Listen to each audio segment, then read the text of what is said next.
The Biograph Theater, July 22nd, 1934. Dillinger's out for a night on the town, and he takes in a picture show. But the FBI has been tipped off, and when he exits the building, they make their move. This alley, right in this spot, is where public enemy #1 met his end. Today, memorialized by a mural.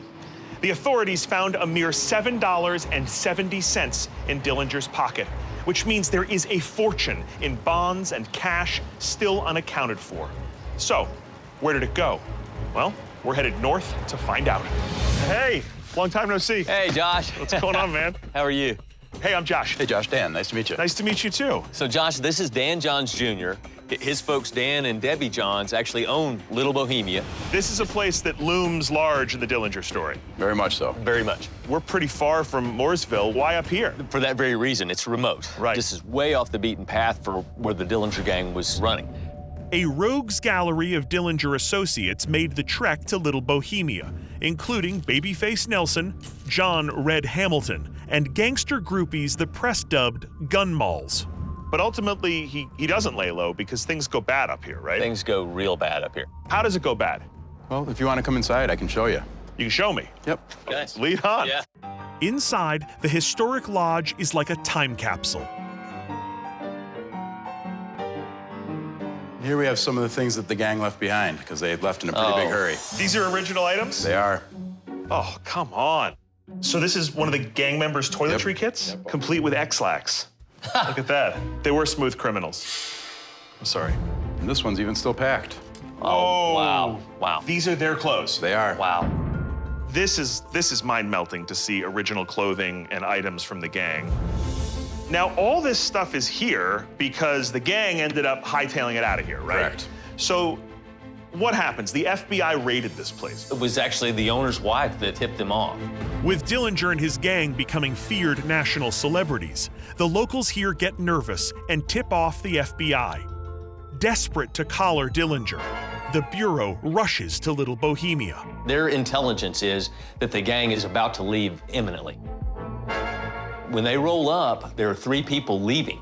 A quick decision was made, and they opened fire on the car. Tragically, it was 3 civilians, and one of them was killed. Wow. Alerted by the sound of gunfire and barking dogs, Dillinger slips out a back window. In the chaotic events that follow, an FBI agent is gunned down. Take a look here, Josh. Some of the original bullet holes are in the window behind us. This is from the gunfight. Correct, it is. They are all shot up. Look at these. Oh, man. This lodge was just getting hammered. It was. Yes. Wow. Yeah. And the FBI gets none of them? None of them. They all get away. Over and over again, Dillinger gets out of situations he has no right to survive. That's exactly right. Like- He's the jackrabbit, So they leave everything behind, right? including the loot? They didn't take it with them. Well, what we know is there's a statement from gang member John Hamilton's girlfriend. Her name was Pat Charrington. She told a reporter that there was a suitcase buried here with a large amount of cash in it. They were here for several days, so they had plenty of time to do this. This is more than a rumor. It is. There's yeah. actually this statement. From an eyewitness. Also, we know that the gang escaped toward the lake, right? So if they had something that they wanted to get rid of, it's better that the lake gets it than the cops get it, right? So either on land or in the water. We decide to start our search in Little Star Lake, directly behind the lodge. Until recently, the lake was covered in ice, so we called in reinforcements. What's going on? Josh, you remember these guys. Oh, yes, Yeah. I have PTSD from these guys. What's going on? Good to see you. Dan Carlson is an ice diving expert, and as far as I'm concerned, a sadist. We nearly froze to death looking for a lost pair of ruby slippers from The Wizard of Oz. Dan's terrific dive team and ROV pilots Dave Phillips and Tom Crossman are the best in the business. And now we're ready to brave another frigid lake. Weather's a lot nicer today. Yes. It's warmer here. The water, though, ice was on here 2 days ago. So I didn't catch too much of a break. To avoid hypothermia, we bundle up in dry suits, while Tom, Dave, and Stuart set up an ROV equipped with sonar to help guide us to potential targets. We're also armed with metal detectors as we make the long, cold walk off the end of a short pier. Follow me. Right behind you.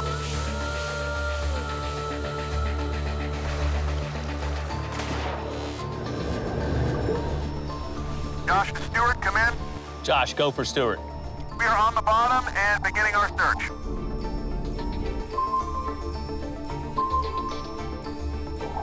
Water's real cold down here. Visibility is maybe a couple feet at best.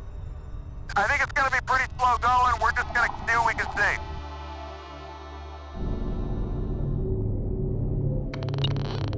see. Hey Josh, I've got something here. What do you got? It looks like an old oarlock from a rowboat. It's definitely old because it was sunk pretty deep. I'd like to think this is the Dillinger gang rowing their loot out here, but the truth is, we have no idea when this is from. With just 4 feet of visibility, we're operating almost in the blind, so the sonar acts as our eyes. Hey, we got something right there. See it? Hey, Josh, we've got a really good hit. It's about 30 feet from you, maybe you're 1 o'clock. Copy that, what is it? Can't tell, but it is really interesting. It's got a unique shape to it. Okay, we'll swim over. Dillinger is said to have chucked a container filled with cash into the drink. That is clearly man-made. Look at this! Look at this, Dan! Check this out! Stuart, it looks like a drum. Definitely man-made, some kind of canister. Yeah, we're just getting in place with the ROV, and I can see it too, Josh. It does. It looks exactly like some kind of canister. Incredible! Guys, it looks intact! Look at this, Dan! Check this out! Stuart, it looks like a drum. Definitely man-made, some kind of canister. Incredible! Guys, it looks intact! Is there a lid on it? Can you get into it? It feels really solid. Let me see if we can move it. Stand by. Ah! It's heavy as hell. The bottom side here almost feels like concrete. That's what it looks like. Josh, what is it? I think the core of this is concrete. Is that rebar? It looks like it used to be a loop. I think that rebar is for a rope or something. Stuart, I hate to break this to you. I think we might be looking at a big mooring weight.